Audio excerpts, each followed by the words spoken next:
À Noël, ma sœur a offert à ma fille un kit ADN dans le but de dynamiter mon mariage, mais le karma s'est retourné contre elle de façon spectaculaire lorsque son propre fils en a utilisé un aussi et que les résultats sont tombés. À Noël, ma sœur a offert à ma fille un kit ADN pour détruire mon mariage, mais le karma a détruit le sien quand son fils en a fait un aussi, et que les résultats sont tombés. Salut à tous. C'est une histoire compliquée. Ma sœur a essayé de prouver que ma femme m'avait trompé et de l'humilier devant toute la famille. Quand ça s'est retourné contre elle, elle a tenté de jouer la victime, mais c'était trop tard et personne n'y a cru. Prenez votre popcorn et profitez du spectacle. Alors, j'ai cette sœur, Pauline, et elle est un vrai casse-tête depuis qu'on est gamin. Vous savez, ce genre de sœur qui s'en sortait toujours, qui ne pouvait rien faire de mal aux yeux de papa et maman, même quand elle était objectivement un cauchemar? Ouais, c'est Pauline. Le syndrome de l'enfant roi mélangé à des délires de personnage principal, avec une bonne dose de suffisance. Je m'appelle Hugo, 36 ans, au fait, marié à une femme incroyable nommée Claire. Et nous avons une fille de 12 ans, Mélanie. Une bonne gamine, super intelligente, qui adore la science et construire des trucs. Nous vivons dans la banlieue de Lyon, on a une maison correcte, 2 voitures qui fonctionnent, et la vie a été plutôt belle ces 10 dernières années. Claire et moi nous sommes rencontrés au mariage d'un ami quand j'avais 21 ans. Elle était la seule, j'étais la seule. On s'est retrouvés à la même table pendant le dîner et le courant est passé immédiatement. Nous sommes sortis ensemble pendant environ 2 ans avant que je la demande en mariage, juste nous deux à un belvédère qu'elle adorait, et nous nous sommes mariés 6 mois plus tard. Mélanie est arrivée environ 1 an après. Et honnêtement, la paternité a été la meilleure chose qui me soit arrivée. La gamine a ses yeux noisettes brillants, presque verts au soleil, et elle est curieuse de tout. La vie était belle, stable. Et puis Pauline a décidé que ce n'était pas acceptable. Voyez-vous, Pauline n'a jamais aimé Claire. Dès le moment où je les ai présentés, il y a eu cette hostilité immédiate. Claire a essayé. Elle a vraiment essayé. Elle apportait des boissons au dîner de famille, complimentait la cuisine de Pauline, même si c'était au mieux médiocre. Elle posait des questions sur son travail à la compagnie d'assurance. Rien n'y a fait. Pauline avait déjà décidé que Claire n'était pas assez bien pour moi et c'était tout. Appelez ça de la jalousie, un comportement toxique, je ne sais pas. Le tournant a été le mariage de Pauline il y a environ 8 ans. Elle s'est mariée avec ce type, Simon. Un gars bien trop bien pour elle. Et elle avait choisi ses robes couleur champagne pour toutes les demoiselles d'honneur. Champagne. Pas blanc cassé. Littéralement couleur champagne. Claire était demoiselle d'honneur parce que Pauline avait insisté, même si elle se tolérait à peine. Le jour du mariage, Claire se présente dans la robe exacte que Pauline avait choisie. Même couleur, même style, rien de différent des autres demoiselles d'honneur. Mais d'une manière ou d'une autre, dans l'esprit de Pauline, Claire essayait de lui voler la vedette. Elle a passé la moitié de la réception à lancer des regards noirs à Claire et à faire des commentaires passifs-agressifs à quiconque voulait bien l'écouter sur le fait que certaines personnes ne peuvent tout simplement pas s'empêcher de tout ramener à elle. C'était insensé. Mais c'est ma sœur, elle crée des drames à partir de rien et joue ensuite la victime quand on le lui fait remarquer. Après ça, c'était la guerre constante. Chaque réunion de famille se transformait en une sorte de compétition. Claire portait une nouvelle tenue, Pauline mentionnait qu'elle avait vu quelque chose de similaire dans un magasin de déstockage l'année dernière. Mélanie avait un nain en maths, le fils de Pauline, Lucas, avait fait mieux, évidemment. Et venait aussi d'être accepté dans un programme pour surdoués dont nous n'avions jamais entendu parler. Claire préparait le dîner pour une réunion de famille, trop d'ail, pas assez d'assaisonnement, trop cuit, peu importe. Le pire, c'est que mes parents marchaient à fond. Maman et papa ont toujours choyé Pauline, excusé son comportement, agi comme si elle ne pouvait rien faire de mal. Quand j'évoquais la façon dont Pauline traitait Claire, maman disait quelque chose comme « Oh, tu sais comment est ta sœur ?» ou « Elle ne le pense pas vraiment ». Papa changeait simplement de sujet.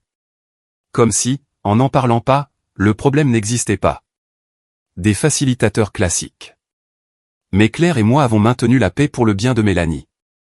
Elle et Lucas étaient proches, avec seulement 1 an d'écart, et nous ne voulions pas que des bêtises d'adultes ruinent leur relation. Les enfants passaient les vacances à courir partout, à jouer aux jeux vidéo, à construire des trucs avec des Legos. Ils étaient très proches, et c'était le plus important.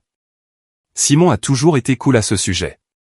Il s'excusait pour Pauline quand elle dérapait, essayait d'arranger les choses, jouait le médiateur.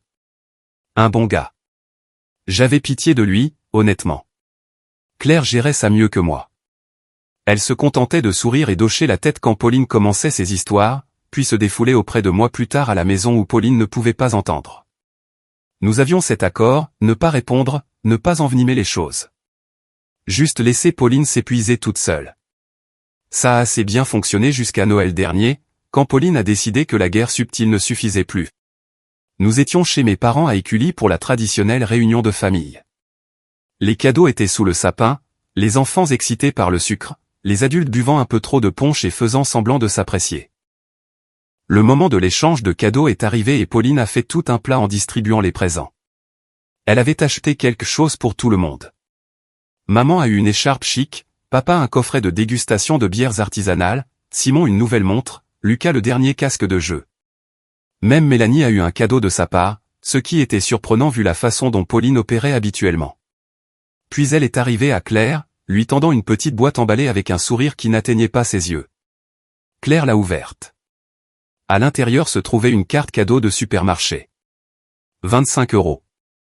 J'ai pensé que tu pourrais l'utiliser pour, ce que tu veux, dit-elle avec un petit haussement d'épaule. Je sais que les temps sont durs avec un seul revenu. Claire travaillait à plein temps comme graphiste. Nous avions 2 revenus. Pauline le savait. C'était juste une autre pique déguisée en générosité.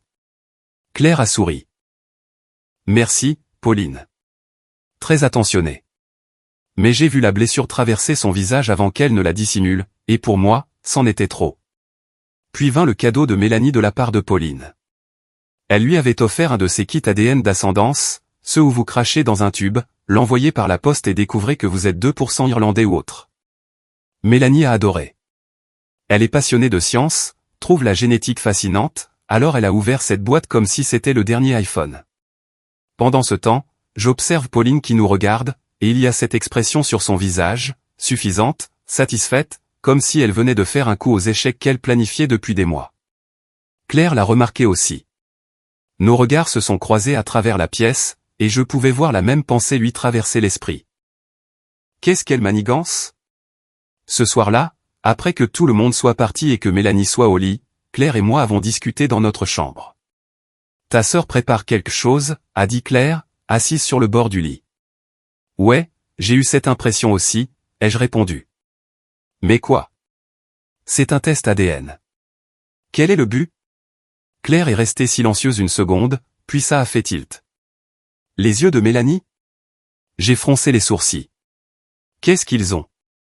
Ils sont noisettes, presque verts. Tu as les yeux marrons. J'ai les yeux marrons. Ta sœur fait des commentaires à ce sujet depuis des années.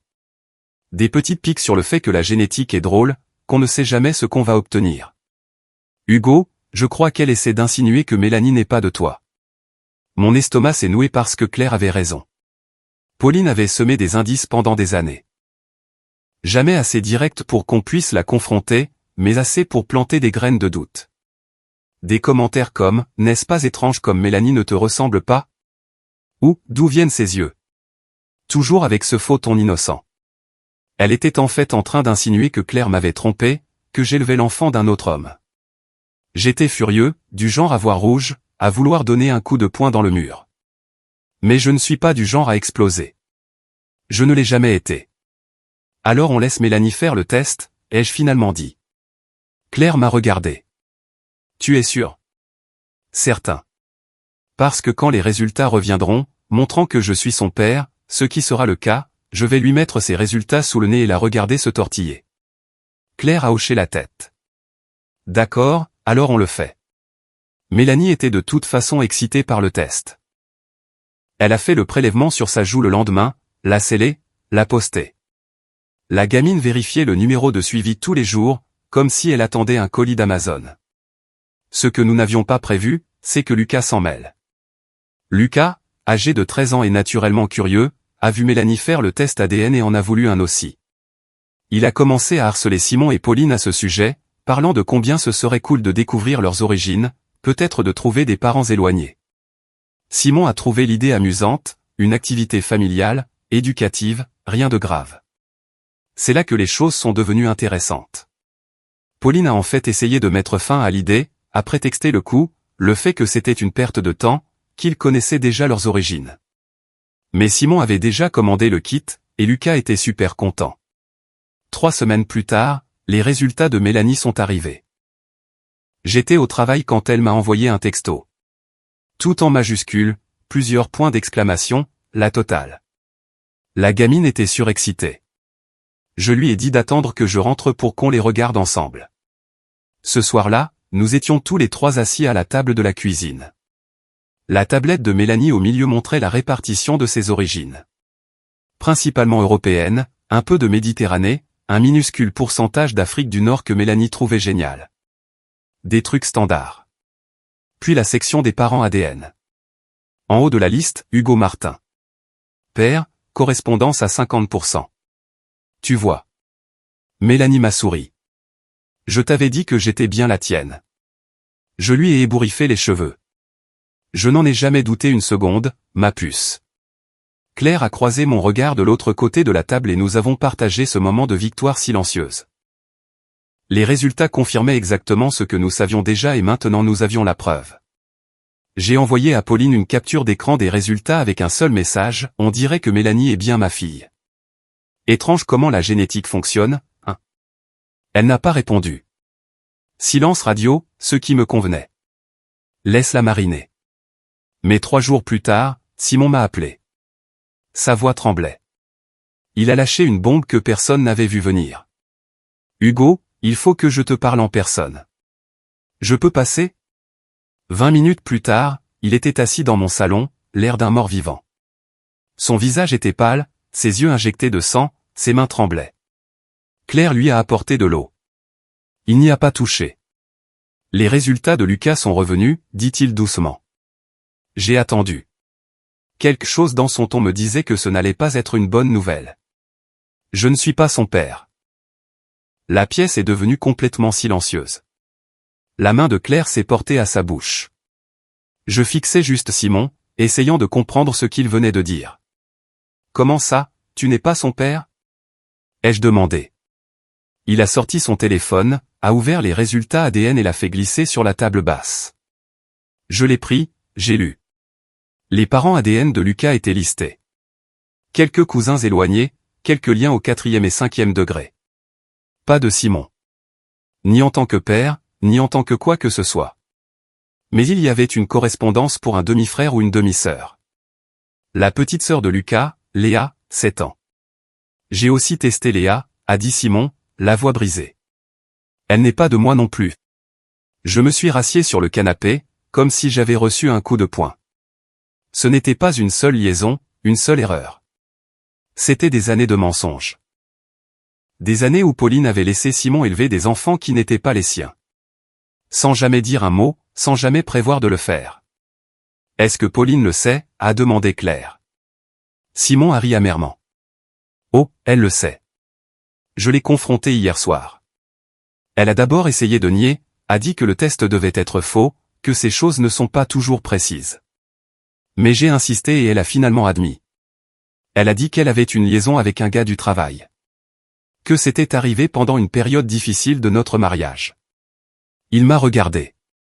Nous n'avons jamais eu de période difficile, Hugo. Tout allait bien. Elle a juste décidé de tricher. Bordel de merde, ai-je marmonné. J'ai demandé le divorce ce matin, a continué Simon. Et je vais demander la garde exclusive. Je me fiche qu'ils ne soient pas biologiquement les miens. Ce sont mes enfants. Je les ai élevés. Mais je ne les laisserai pas avec elle. Pas après ça. Je ne savais pas quoi dire. Que peut-on dire à ça ? C'était un bon gars, un bon père, et Pauline l'avait détruit. Pourquoi ? Parce qu'elle s'ennuyait ? Parce qu'elle le pouvait ? Après le départ de Simon, Claire et moi sommes restés assis en silence. Nous étions complètement abasourdis. Ta sœur a essayé de me faire passer pour une menteuse, a finalement dit Claire, la voix neutre. Et au lieu de ça, elle s'est exposée elle-même. Karma, ai-je dit.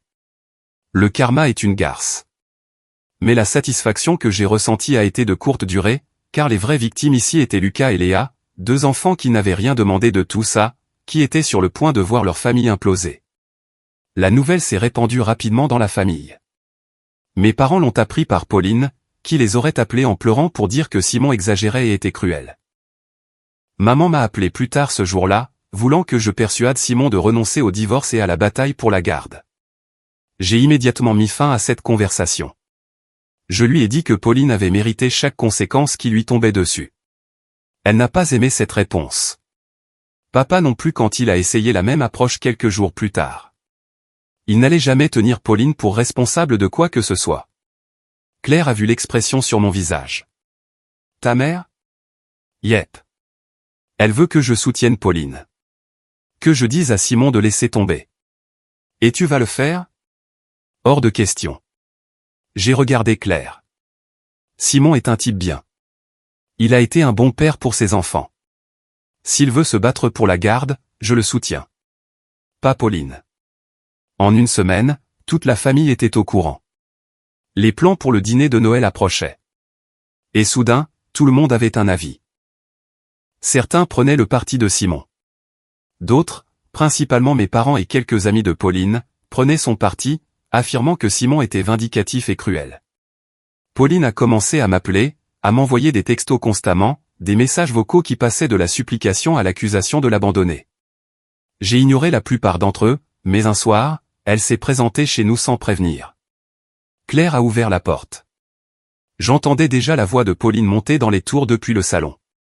Je dois parler à Hugo. Laisse-moi entrer. Il ne veut pas te parler, a dit Claire calmement. Bien sûr que tu dis ça. C'est probablement exactement ce que tu voulais, le monter contre sa propre famille. Tu es une telle sorcière briseuse de ménage. Oh, waouh. C'est l'hôpital qui se moque de la charité, venant de toi, Pauline. Je me suis levé, je suis allé à la porte, je me suis interposé entre elles. Qu'est-ce qui se passe? Claire a raison. Je ne veux pas te parler. Le visage de Pauline était marbré, les yeux rouges de larmes. Tu es censé être de mon côté. Je suis ta sœur. Et Simon est un type bien qui ne méritait pas ce que tu lui as fait, ai-je rétorqué. Tu as triché, Pauline. Tu as menti pendant des années. Tu l'as laissé élever des enfants qui n'étaient pas les siens, et maintenant tu es en colère qu'il y ait des conséquences. C'était une erreur, a-t-elle plaidé. Mais il y avait une pointe d'agressivité dans sa voix. J'ai merdé, d'accord? Mais Simon essaie de me détruire. Il empoisonne tout le monde contre moi, et tu laisses faire. Tu t'es détruite toute seule, ai-je dit. L'expression de Pauline a changé. La fausse vulnérabilité a disparu, remplacée par une colère froide. Tu le choisis lui plutôt que moi. Ton propre sang. Je choisis ce qui est juste. Juste, a-t-elle dit amèrement. Tu as toujours pensé que tu étais meilleur que tout le monde. Ça doit être bien là-haut sur tes grands chevaux, à juger tout le monde. Je ne juge pas tout le monde. Juste toi. Très bien, a-t-elle craché. Quand tout ça te pètera à la figure, et ça arrivera, ne viens pas pleurer chez moi. Tu as fait ton choix. Elle est partie en trombe. Claire a fermé la porte, l'a verrouillée. Nous sommes restés là une seconde, à digérer. Ça s'est bien passé, a dit Claire sèchement. J'ai reniflé. Ouais, super productif. Mais même si je voulais rester en dehors de ça, je savais que nous y étions déjà. Pauline n'allait pas laisser tomber tranquillement, et Simon allait avoir besoin de toute l'aide possible. La crise de nerfs de Pauline a été spectaculaire. Les textos ont commencé à arriver quotidiennement, pas à moi. Je l'avais bloqué après la confrontation sur le pas de la porte, mais à Claire, à mes parents, à Simon, en gros à toute personne ayant un numéro de téléphone. De longs messages décousus sur le fait que tout le monde était contre elle, que Simon montait les enfants contre elle, que la famille l'abandonnait dans son heure la plus sombre. Ma mère a tout gobé. Elle a mordu à l'hameçon. Les appels téléphoniques ont repris. Même scénario, jour différent. Je lui ai dit la même chose à chaque fois. Je n'allais plus cautionner les bêtises de Pauline. Finalement, elle a arrêté de demander et est passée directement au voyage de culpabilité, disant que j'étais froid et sans cœur. Je l'ai ajouté à ma liste mentale des personnes qui faisaient partie du problème. Pendant ce temps, Simon tenait à peine le coup. Il avait déménagé de la maison qu'il partageait avec Pauline, logeant chez un copain pendant que la procédure de divorce commençait. La bataille pour la garde allait être brutale. Pauline avait déjà pris un avocat. Sa stratégie consistait à prétendre que Simon était obsessionnel, contrôlant et émotionnellement abusif. Complètement inventé. Simon m'a appelé un soir, la voix tendue de colère.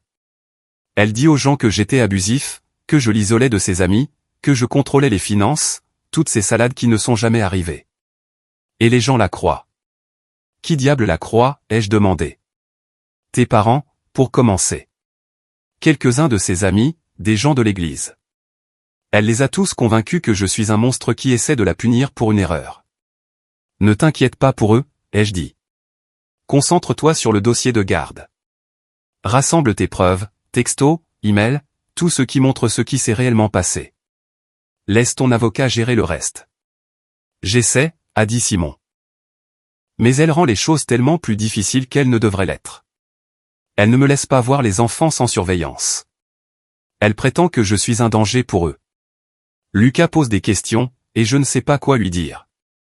Le gamin était pris au milieu de ce cauchemar, déchiré entre deux parents qui ne pouvaient pas être dans la même pièce sans que ça ne tourne à la guerre. Mélanie avait demandé de ses nouvelles plusieurs fois, se demandant pourquoi Lucas ne répondait pas à ses textos.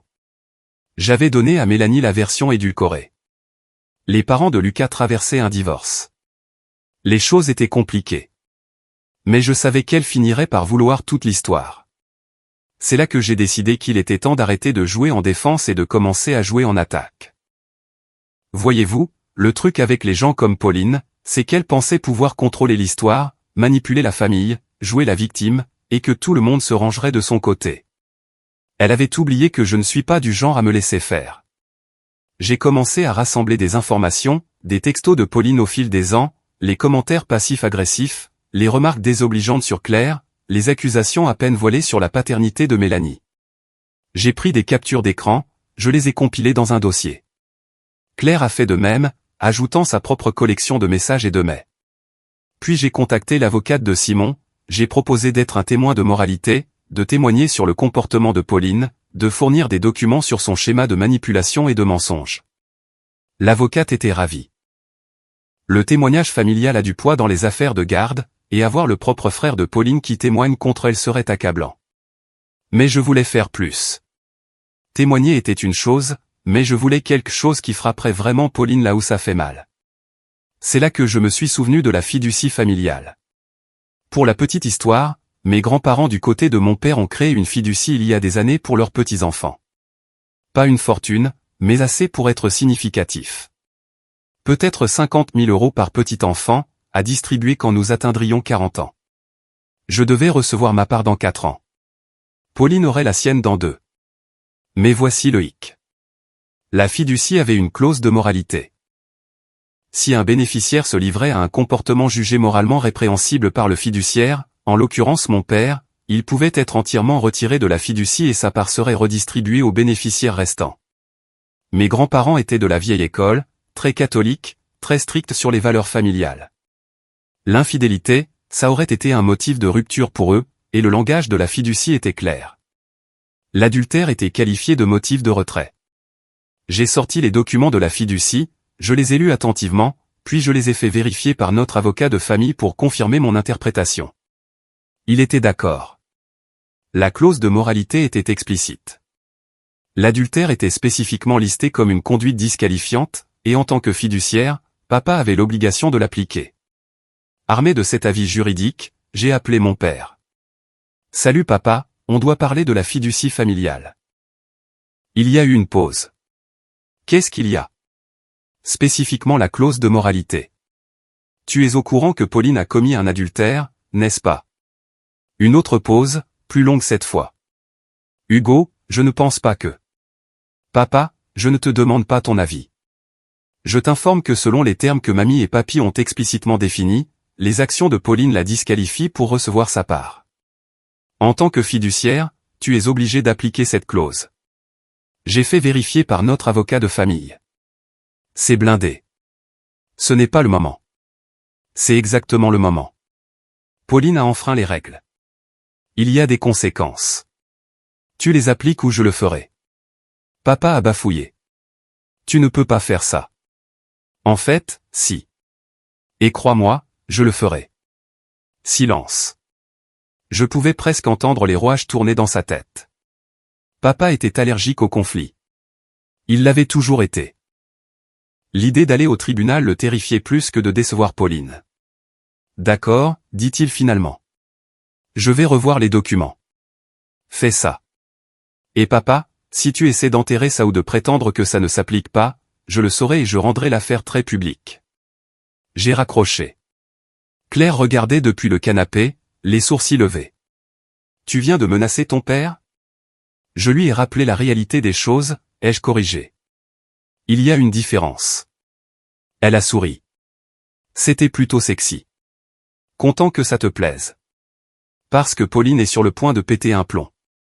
2 semaines plus tard, papa a envoyé à Pauline une lettre officielle l'informant qu'elle avait été retirée de la fiducie en raison de la violation de la clause de moralité. Ces 50 000 € allaient être redistribués. La moitié pour moi, la moitié pour notre autre frère, un cadet qui était sagement resté en dehors de tout ce drame. Et elle a perdu la tête. Elle a appelé papa en hurlant, a menacé de le poursuivre en justice, a prétendu qu'il la volait. Papa, à son crédit, a tenu bon. Ou peut-être avait-il simplement trop peur que je mette ma menace à exécution. Maman a appelé en pleurant pour me dire à quel point j'étais cruel. Mais j'avais déjà entendu cette chanson. Elle m'a raccroché au nez quand je lui ai dit que Pauline pouvait s'arranger avec mamie et papy si elle avait un problème avec leurs règles. Pauline a essayé de m'appeler après ça. Elle a laissé des messages vocaux hurlant que j'avais ruiné sa vie, que j'étais un frère horrible, que j'avais toujours été jaloux d'elle. J'ai sauvegardé chaque message au cas où j'en aurais besoin plus tard. Claire m'a demandé une fois si je me sentais mal à ce sujet. Pas le moins du monde, ai-je dit. Honnêtement, elle récolte ce qu'elle a semé. La bataille pour la garde s'est transformée en une guerre totale, et Simon se battait avec tout ce qu'il avait. Son avocate était redoutable, une certaine Julie, une ténor du barreau en droit de la famille. Simon avait beaucoup de munitions, des textos où Pauline admettait l'affaire, des relevés de cartes de crédit montrant des dépenses dans des hôtels et des restaurants à des moments où elle prétendait travailler tard. Le témoignage de collègues qu'il avait vu avec le gars. Un certain Josh, un type de la finance qui travaillait dans son bureau. Josh, d'ailleurs, ne voulait rien avoir à faire avec la situation. Il a pris un avocat et a gardé le silence radio. Un coup intelligent de sa part, mais ça laissait Pauline sans allié. Le gars n'allait pas débarquer et jouer au beau-père. L'avocat de Pauline a essayé de dépeindre Simon comme instable. Il a affirmé qu'il était obsédé par la vengeance, qu'il utilisait les enfants comme des pions, que son désir de garde exclusive visait à punir Pauline plutôt qu'à protéger les enfants. Mais Simon avait la supériorité morale, et son avocate savait comment l'utiliser. Les audiences préliminaires ont été brutales. J'ai assisté à quelques-unes pour soutenir Simon, assis dans le public pendant que les avocats se disputaient. Pauline se présentait avec l'air d'un chiot battu, les yeux rouges, un mouchoir à la main, jouant la mère éplorée. La performance était digne d'un Oscar, mais la juge n'a pas semblé impressionnée. Lors d'une audience, l'avocat de Pauline a tenté de faire valoir que Simon n'était pas le père biologique et n'avait donc aucun droit légal à la garde. Julie a rapidement balayé cet argument. Votre honneur, Monsieur Simon a été le seul père que ses enfants aient connu toute leur vie. Il les a élevés, a subvenu à leurs besoins, les a aimés. La biologie n'efface pas cela. La juge a semblé d'accord. Simon a obtenu la garde temporaire en attendant l'audience finale, Pauline bénéficiant de visites surveillées 2 fois par semaine. Pauline ne l'a pas bien géré. Elle a commencé à se pointer à l'école des enfants pour essayer de les emmener déjeuner ou de les récupérer plus tôt. L'école a dû mettre une note dans leur système indiquant que seul Simon était autorisé à prendre des décisions pour Lucas et Léa. Elle a piqué une crise, menacé de poursuivre l'école et, en général, c'est encore plus décrédibilisé. Lucas avait beaucoup de mal. Mélanie m'a dit qu'il s'était battu à l'école. Un gamin a fait un commentaire sur sa mère et Lucas l'a frappé. Il a été renvoyé 3 jours. Simon était à bout de nerfs, essayant de maintenir Lucas stable tout en faisant face au chaos constant de Pauline. C'est là que j'ai décidé d'intervenir plus directement. J'ai appelé Simon. Amène Lucas ce week-end. Laisse-le traîner avec Mélanie. Claire et moi les surveillerons.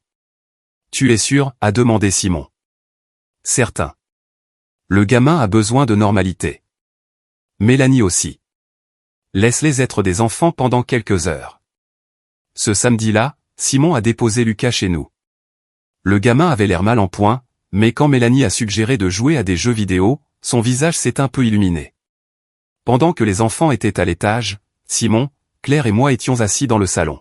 « Comment tu tiens le coup ?» a demandé Claire. Simon a haussé les épaules. Il y a des jours meilleurs que d'autres. L'audience est dans 3 semaines, et Julie pense que nous avons un dossier solide, mais Pauline continue de lancer des coups tordus. La semaine dernière, elle a prétendu que j'avais volé de l'argent sur son compte en banque. Complètement faux, mais ça fait perdre du temps et ça me donne une mauvaise image. Elle est désespérée, ai-je dit. Les gens désespérés font des choses stupides. Ouais, eh bien, ces choses stupides me pourrissent la vie. Je me suis penché en avant. Simon, je témoigne à l'audience. Claire aussi. Et mes parents aussi. Qu'ils le veuillent ou non.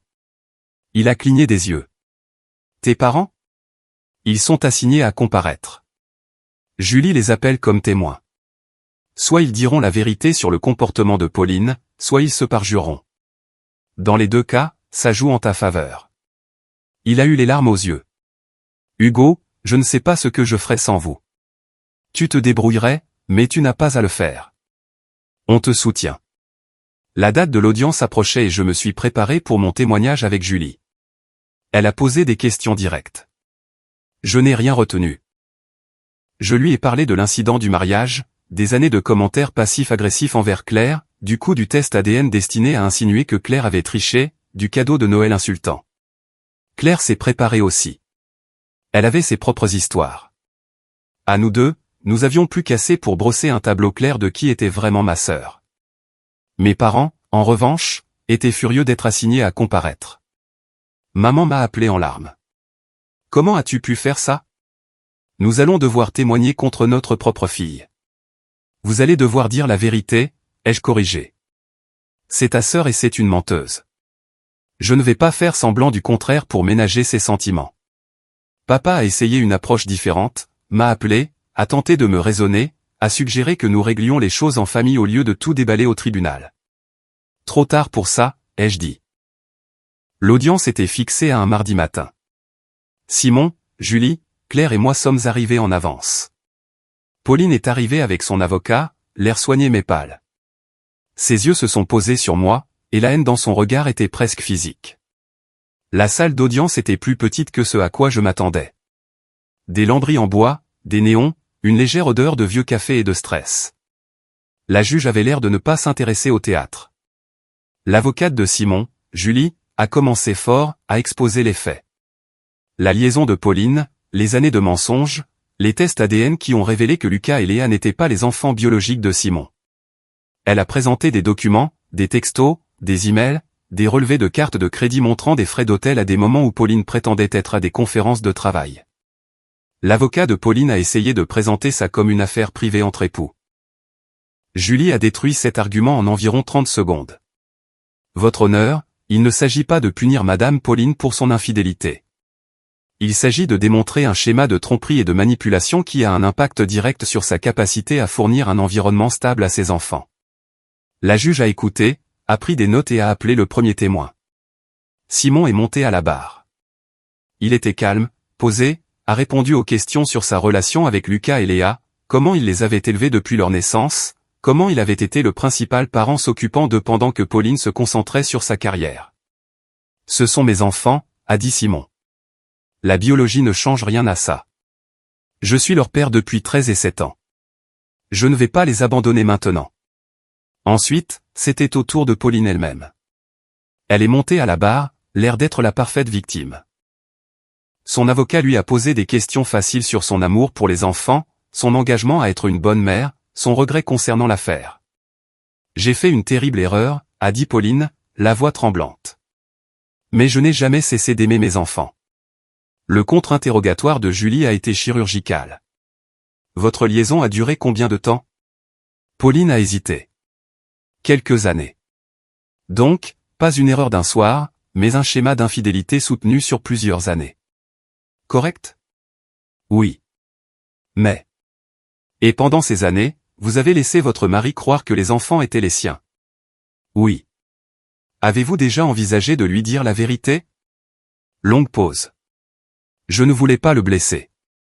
Julie a haussé un sourcil.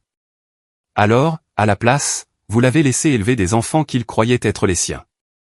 Le sang-froid de Pauline s'est fissuré. Je n'avais pas prévu que ça se passe comme ça. Tout est de la faute de Simon qui est si vindicatif. Mais vous aviez prévu de continuer à mentir sans le test ADN. Vous auriez poursuivi la tromperie, n'est-ce pas? Pauline n'a pas répondu. La juge l'a incité à répondre. Oui, a-t-elle murmuré. À partir de là, tout a dégénéré. Julie a évoqué les textos que Pauline avait envoyés à Simon après qu'il ait demandé le divorce. Manipulateur, menaçant, essayant d'utiliser les enfants comme levier. Elle a évoqué les tentatives de Pauline de violer l'arrangement de garde temporaire, ses apparitions à l'école, son harcèlement des amis et de la famille de Simon. Quand Julie a eu fini, Pauline avait l'air d'être passée à la broyeuse. Puis ce fut mon tour de témoigner. Je suis monté à la barre, j'ai prêté serment et je me suis assis. Julie m'a souri. Monsieur Hugo, depuis combien de temps connaissez-vous l'intimé, mademoiselle Pauline? Toute ma vie. C'est ma sœur aînée. Et pendant cette période, avez-vous observé des schémas de comportement qui vous préoccupent? J'ai jeté un coup d'œil à Pauline. Elle me fixait avec un venin pur. Je me suis tourné vers Julie. Oui, Pauline a toujours été manipulatrice. Elle mentait pour se sortir d'affaires, accusait les autres, jouait la victime. Pouvez-vous donner des exemples? J'ai passé en revue les incidents clés, le drame de la robe de mariée, des années de comportement passif-agressif envers Claire, le cadeau de Noël insultant, et finalement le coup du test ADN. Et quel a été le résultat de ce test ADN? A demandé Julie. Il a confirmé que ma fille est bien la mienne. La tentative de Pauline de semer le doute dans mon mariage s'est retournée contre elle. L'avocat de Pauline a objecté. Spéculation, votre honneur. La juge m'a regardé. Monsieur Hugo, veuillez vous en tenir aux faits. Oui, votre honneur. Le fait est que Pauline a donné à ma fille de 12 ans un test ADN pour Noël avec l'intention claire de causer des problèmes dans mon mariage. Julie a hoché la tête. Comment décririez-vous mademoiselle Pauline en tant que mère? J'ai choisi mes mots avec soin. Je pense que Pauline aime ses enfants. Mais l'amour ne suffit pas. Elle a constamment fait passer ses propres besoins avant les leurs. Simon, d'un autre côté, a été une présence constante et aimante. Si l'objectif est la stabilité et le bien-être des enfants, Simon est le meilleur choix. Le coup de grâce est venu d'une source inattendue, la conseillère d'orientation de l'école de Lucas. Elle travaillait avec Lucas depuis le début de la séparation, et elle avait des pages de notes sur son état émotionnel. Elle a témoigné que Lucas avait exprimé se sentir pris entre ses parents, que Pauline lui avait servi un récit où Simon était le méchant, que cela détruisait la santé mentale de Lucas. Il m'a dit qu'il souhaitait que tout puisse revenir à la normale, a déclaré la conseillère. Mais il a aussi dit qu'il se sentait plus en sécurité quand il était avec son père, que sa mère lui donnait l'impression de devoir choisir un camp. L'avocat de Pauline a tenté de discréditer la conseillère, mais ça n'a pas marché. Le mal était fait. Après 2 jours de témoignage, la juge a appelé au plaidoirie finale. Julie a martelé les points clés. La tromperie de Pauline, son incapacité à faire passer les enfants en premier. Elle a soutenu que Simon avait prouvé qu'il était le parent stable et aimant dont les enfants avaient besoin. La juge Brennan a pris une pause de 10 minutes, puis est revenue avec sa décision. J'ai examiné toutes les preuves et tous les témoignages dans cette affaire. J'accorde la garde physique principale à Monsieur Simon, avec des visites surveillées pour mademoiselle Pauline. Le marteau est tombé. Le visage de Pauline est devenu blanc. Simon a expiré comme s'il avait retenu son souffle pendant des mois. Il est sorti de ce tribunal l'air d'une personne différente, plus légère. Son avocate lui a serré la main, lui a dit qu'elle déposerait les derniers papiers et lui a rappelé que Pauline pouvait toujours faire appel. Mais étant donné la solidité du dossier, il était peu probable que cela réussisse. Pauline ne l'a pas bien géré. Elle est restée figée un instant après la décision de la juge, puis s'est tournée vers son avocat et a commencé à se disputer. Son avocat avait l'air épuisé, comme s'il avait passé tout le procès à essayer de gérer une cliente impossible. À l'extérieur du palais de justice, Simon nous a pris à part, Claire et moi. Je ne sais pas comment vous remercier, a-t-il dit, la voix brisée. Vous avez été là quand ma propre. Quand la famille de Pauline n'y était pas, ta famille aussi, ai-je dit. Et tu as été là pour ses enfants quand c'était important. C'est tout ce qui compte. Claire l'a serré dans ses bras. Tu vas très bien t'en sortir, Simon. Ces enfants ont de la chance de t'avoir. Il a hoché la tête, a essuyé ses yeux et s'est dirigé vers sa voiture. Il devait aller chercher Lucas et Léa à l'école. Je me sentais bien. Pas d'une manière vengeresse. Bien que je ne mentirais pas, voir Pauline perdre était satisfaisant. Mais parce que la bonne chose s'était produite. Les enfants allaient s'en sortir. Ils avaient un parent solide à leur côté. Pauline, en revanche, a sombré. Ma mère m'a appelé ce soir-là en pleurant. Elle est dévastée, Hugo. Elle a perdu ses enfants. Comment peux-tu être d'accord avec ça? Elle a menti, triché, manipulé et créé un environnement instable, ai-je dit en gardant ma voix égale. La juge a pris la bonne décision. Elle m'a encore raccroché au nez. Ça devenait une habitude. La dynamique familiale a changé après ça. Les plans pour les fêtes sont tombés à l'eau parce que personne ne pouvait se mettre d'accord sur où être ou qui inviter. Pauline refusait de venir si Simon et les enfants étaient là. Mes parents ont essayé de rester neutres et ont fini par énerver tout le monde. C'était désordonné, mais c'était honnête. Mélanie m'a demandé une fois pourquoi nous ne voyons plus tante Pauline. Tante Pauline a fait de mauvais choix, ai-je dit prudemment. Nous soutenons toujours Lucas et Léa, mais tante Pauline et moi n'allons pas être proches pendant un moment. Est-ce que Lucas va bien s'en sortir? Il a son père. Il nous a. Il s'en sortira. Mélanie est retournée à ses devoirs, satisfaite de cette réponse. Quelques mois plus tard, Lucas et Léa se sont adaptés, ont commencé une thérapie, ont guéri lentement. Simon a commencé à voir quelqu'un de nouveau, une enseignante de l'école de Léa. Une femme gentille, patiente, bonne pour lui.